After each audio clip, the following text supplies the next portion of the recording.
Welcome to the Decoding the Unicorn podcast. Here's your host, Sarah Causey.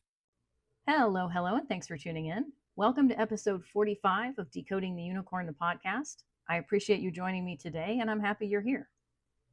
Let me ask you something. If you were in New York City and you were standing in Dag Hammarskjöld Plaza right now, could you tell me who Dag Hammarskjöld was? Now, maybe if you're a frequent tuner-inner, maybe if you enjoy the books that I've written, your answer could be yes. And if so, awesome.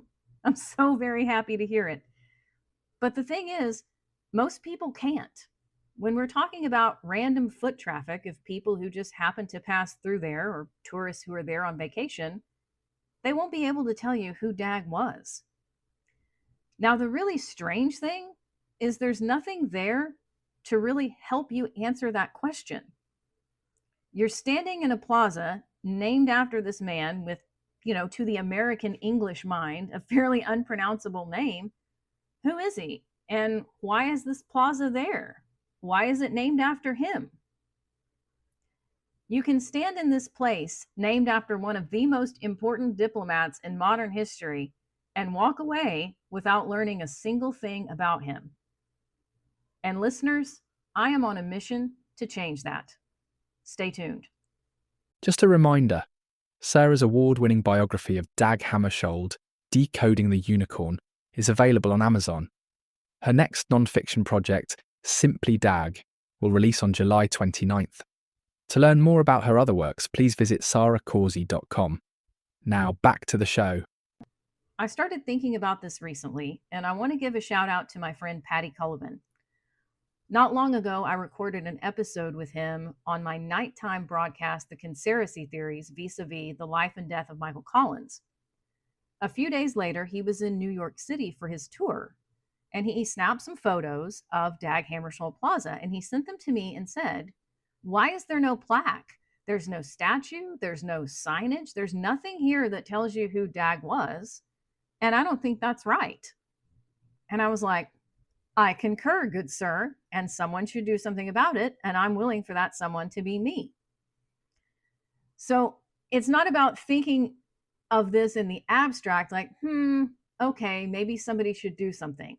You have a plaza, a physical, tactile place close to the United Nations, with people walking through, sitting on benches, passing by, doing commerce, living their lives. Dag's name is on the plaza, but his story isn't. It would be like, what if you checked out a book from the library and all the pages in it were blank? What's cool about this space is that it has trees, it has benches. There are people that will frequently gather there for demonstrations, like if they're going to walk down to the UN and they're going to have a protest or lodge some kind of complaint. A lot of times, DH Plaza becomes the gathering point for that. They also do public art exhibits. And as I'm thinking about all this, I'm like, okay, trees, a serene setting in a busy and hectic city, being able to sit on a park bench and read a book, being in close proximity to the United Nations, public art displays. I'm like, this is such a Dagish space. He would love all of this. And so that makes it even more sad to me that there's nothing there to tell people who he actually was. Dag wasn't some bureaucrat or some paper pusher who didn't affect the world in any way. He was the second Secretary General of the United Nations, and he helped to shape what modern diplomacy even looks like. He navigated crises that could have gone very differently. And he brought a sort of quiet, moral clarity to situations that did not have easy answers. And yet, unless you already know who he is, you're not going to learn any of that simply by walking through that space. A name without a story is just decoration.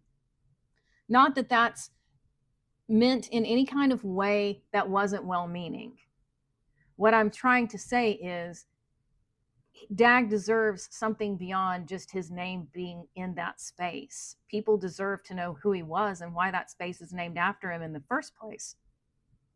Now, some will likely say, well, couldn't you just walk down the street to the United Nations?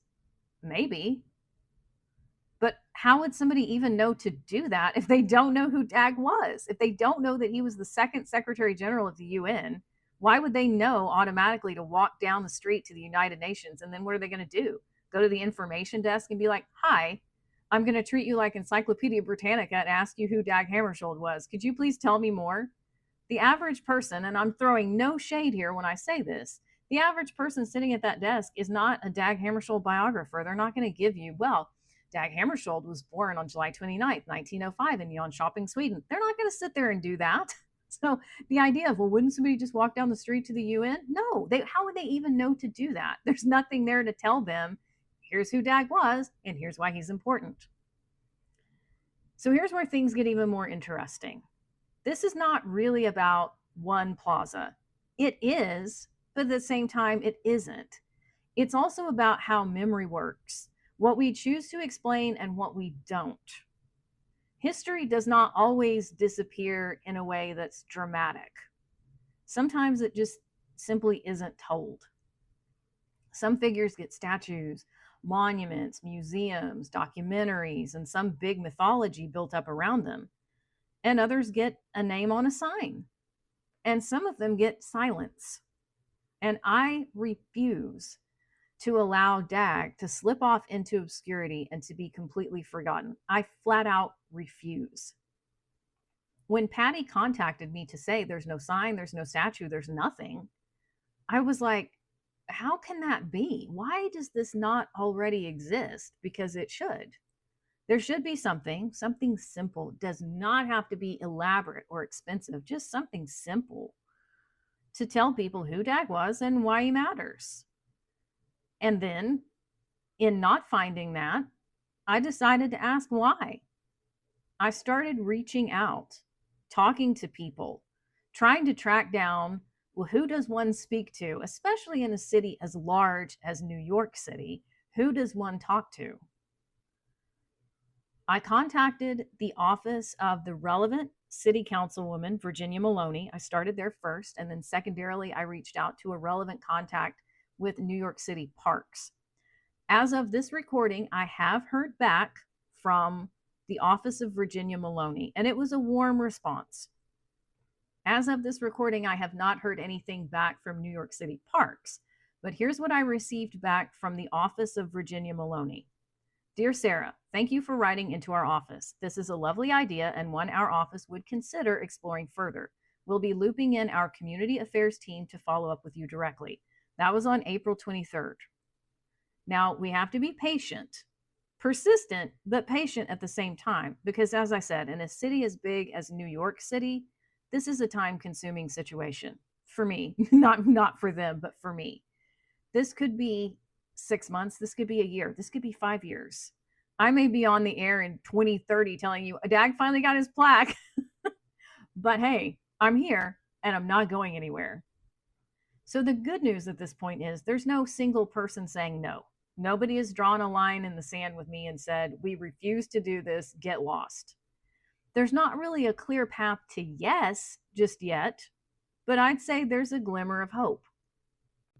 What really makes my heart swell, what does me much good in this life, is that once someone knows who Dag Hammarskjöld was, and I mean really they know, not they read some dusty article or some dry academic biography that put them to sleep after the first chapter. When they really encounter Dag for real, he stays with them. They don't walk away from that encounter unchanged. Dag is not an historical figure. He really is an experience. And places matter. They shape how we remember. So when a place carries a name without a story, something gets lost.